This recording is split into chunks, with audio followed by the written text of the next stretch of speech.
Thunderbolts is the newest entry into the Marvel Cinematic Universe and has seemingly provided a huge boost to bringing Marvel back from its post-Endgame slump. And while I could talk about so many different positives that this movie brings, the aspect of connecting the wider MCU is something that the Thunderbolts does really well. It's a great standalone film, but when those post-credits arrive, it delivers the connectivity and excitement that has been lacking for a while. But what does that post-credit scene really mean?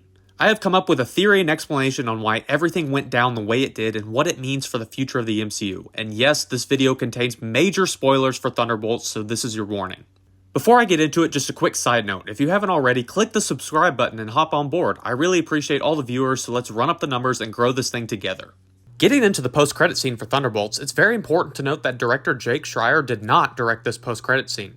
The scene was filmed just a few weeks prior to the film's release and was directed by none other than the Russo brothers on the set of Avengers Doomsday.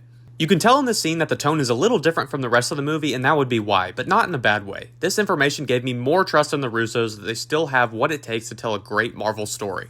The scene takes place 14 months after the events of the film. The team has embraced the title of the new Avengers, a new logo and suits are displayed, and Avengers Tower is being used as their base of operations. Right off the bat, the characters express that they still haven't gotten full support and trust from the public yet, as we all saw through the credits on various newspaper and magazine covers and articles. Among those who aren't fully on board with the new Avengers is Sam Wilson, Captain America. He has copyrighted the Avengers name and isn't agreeing with the Thunderbolts holding the title. Yelena asks Bucky if he's spoken to Sam about the issue, to which he replies, yes, it didn't go well. This is the interesting part of the scene to me because of this interaction between Bucky and Sam. The two have been boys for a long time in the MCU, and we just got a great emotional scene between the two in Captain America Brave New World. So why didn't this go over well? I think I may know why Sam is so uptight about this issue. Sentry, and here's why.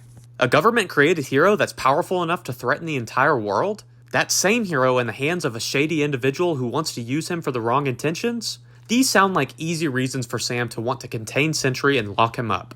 But Bucky won't agree to these terms because he dealt with the exact same situation earlier in his life. When Bucky was at large, it was Steve Rogers who knew he still had good in him and made sure that Bucky was safe.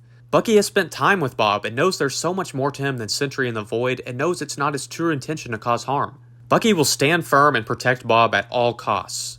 And while Sam was on the same side as Steve and Bucky in the past, his obligations and morals as Captain America weigh the decision too much that he doesn't agree to anything that Val's new Avengers stand for. Thus him trying to protect the Avengers title and not agreeing with Bucky. This leads into the second part of the post-credits scene. The new Avengers are out of the loop. They aren't told any information and don't know how they are supposed to combat an ongoing space crisis without any intel. I believe this ties into the same reasons why Sam won't agree with Bucky. For this specific example, there's an issue in outer space that could threaten the Earth. Well, the MCU does have Saber, who monitors all threats and situations from outer space. And who is the person that leads Saber?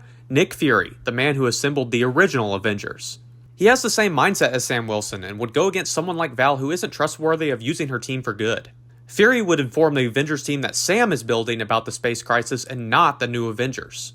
This leads to them having to find out about the issue themselves and discover the ship of the Fantastic Four approaching Earth. In the scene, it's said that it is indeed a threat from space. Because the new Avengers aren't given any information or help, they will believe that the Fantastic Four are a threat heading into Avengers Doomsday, and I believe we could see the two teams square off against each other.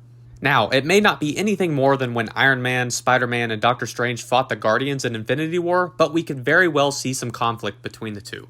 Overall, I really think that this scene has marked itself as one of the biggest and most important post-credit scenes in the MCU post-Endgame. They really did a good job building the anticipation for what's to come, and I'm very curious to see how the new Avengers will handle the arrival of the Fantastic Four, a potential conflict with Sam Wilson's Avengers, and the massive threat of Doctor Doom. Let me know what you guys thought of the Thunderbolts post-credit scene in the comments below. Make sure to like and subscribe, and I'll see you all next time.